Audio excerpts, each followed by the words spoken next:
Hey YouTube, it's Edition34, and I have a really cool deck I've been playing around with, and I thought it would be fun to share it with you. It's an Inferno Tempest deck out deck.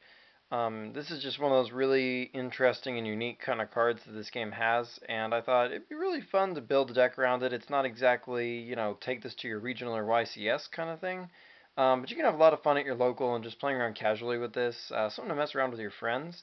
Definitely worth a try. So obviously we're running 3 copies of Inferno Tempest to maximize the chance that we're actually going to get it. Sooner the better. And its favorite partner in crime, Grinder Golem, which is basically a 2-card combo. Obviously you just summon the Golem when you've got Inferno Tempest in your hand, and then use the little 0/0 token to attack the Golem, take 3,000 damage, and activate your Inferno Tempest out of your hand because it's a quick play. And we're running very few monsters as a result, obviously just to try to make sure that your opponent decks out before you do. We're running our 1 copy of Necroface, just so that basically we fry all the monsters, it fries your Necroface out of your deck, and then this fries 5 more cards. This whole deck is the reason why Necroface is limited in the first place. But obviously we're still going to run that one. If we go off with a Tempest with Necroface in our hand, obviously you don't normal summon it because that'll undo all your work. We're running 1 copy of Morphing Jar as one of our monsters. This can help the opponent deck out a little faster, and obviously it can get you closer to your combo if you don't get it earlier. We've also got 2 copies of Morphing Jar number 2 with this little troll face jar. Basically, this is a good thing afterward. Your opponent will probably have a couple of residual monsters on the field when you go off, so this can help ensure that they deck out. This is one guy, though, play him very carefully because he has some backfire potential. But basically set him and let them attack into him so that he's destroyed, because if he's attacked and destroyed, then he won't count himself as a monster being sent back into the deck. And he can also theoretically be used to send Necroface back to your deck under the right circumstances, but that's why we're running him. 2 copies of Spirit Reaper, just because you may need to buy some time. This guy's a great set. And let's say you go off after you've had a monster set for a turn or something like that. This guy's a great thing. You can hide behind and buy yourself a few turns. The last monster in the whole deck is Gorz, the Emissary of Darkness, just because he's good to open with, and your opponent's probably going to be looking to get some damage on you. Obviously, and this guy can be a great deterrent because he can attack them back and buy you some time and some turns. We're running 2 copies of Pot of Duality. Obviously, you can't go off the turn you use this because of Grinder Golem and Duality not playing well together, but this is just a setup card. It helps you survive those turns after you go off to ensure that your opponent decks out by getting you utility.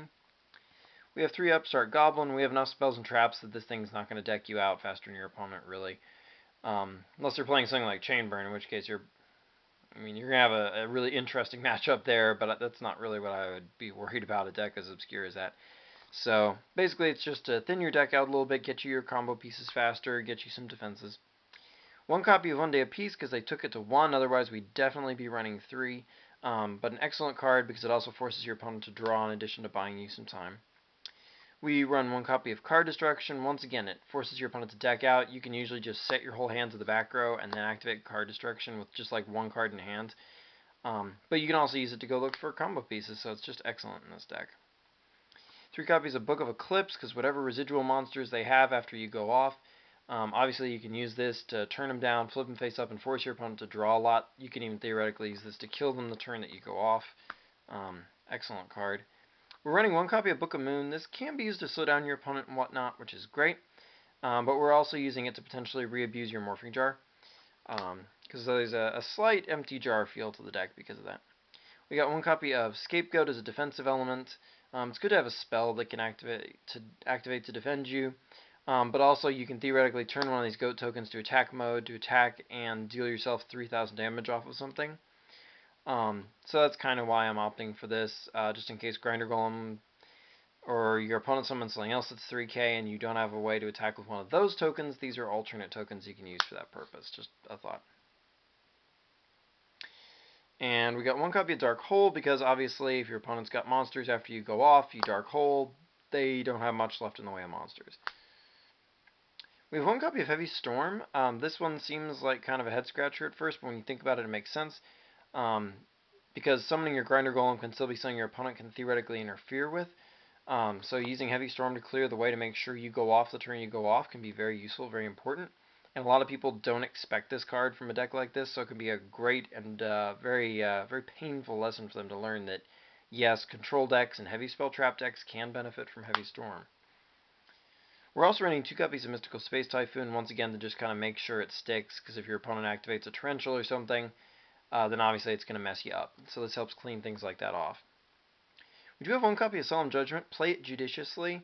You're probably going to want to flip this after you go off, obviously. Don't be afraid to let them blow it up early game if you need to. Like I say, play it carefully, but played well, this card is invaluable for a deck like this, even though it costs you half your life points. 2 copies of Torrential for the same reason as Dark Hole. Cleans off those leftover monsters after you go off. Good way to get rid of that Grinder Golem, too. 3 copies of Threatening Roar, obvious reasoning there, buys you a turn, helps deck your opponent out. 3 copies of Waboku for the same reason, they're good, chainable, traps like that. And our last 2 cards in the main deck are 2 copies of Rainbow Life, basically because it's a Waboku or a threatening, because your opponent won't attack after they see this, but if they do manage to get to the attacking stage without trying to blow up your back row, this can gain you a lot of life and theoretically even buy you an extra turn or so. And you can use it to discard extra copies of Inferno, Tempest, Grinder Golem, MST, and stuff like that after you've gone off. So it's a nice little perk for that card. The extra deck doesn't matter very much at all. In fact, you theoretically wouldn't even need one.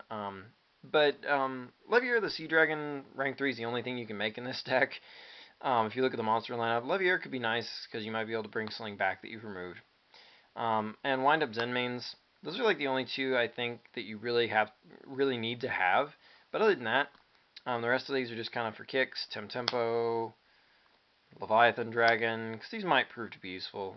Acid Golem might be useful for killing Grinder Golems, I guess, but his drawback could easily get you killed, so I'd rather go with Zen Mains in that situation easily. Mellow Melody and Moves of Rhythm, because it's conceivable you might make them both together. Very unlikely, but you might. Granosaurus, Terror Bite. Yeah, just a stack of rank 3s, basically. And Chimeratech Fortress Dragon, and after that, I just couldn't think of anything else really useful, so I started, to fill out my extra deck and just have some fun. Dragon Master Knight, Blue Eyes Ultimate Dragon, Elemental Hero Shining Flare Wingman, otherwise known as Superman, and Elemental Hero Darkbright, otherwise known as Batman, and Flame Swordsman just because he looks really awesome in foil. He's old school, what can I say? So anyway, that is Inferno, Tempest, Grinder Golem, deck out combo deck for you. And until next time, like, comment, subscribe, and check out my channel for more cool gaming content.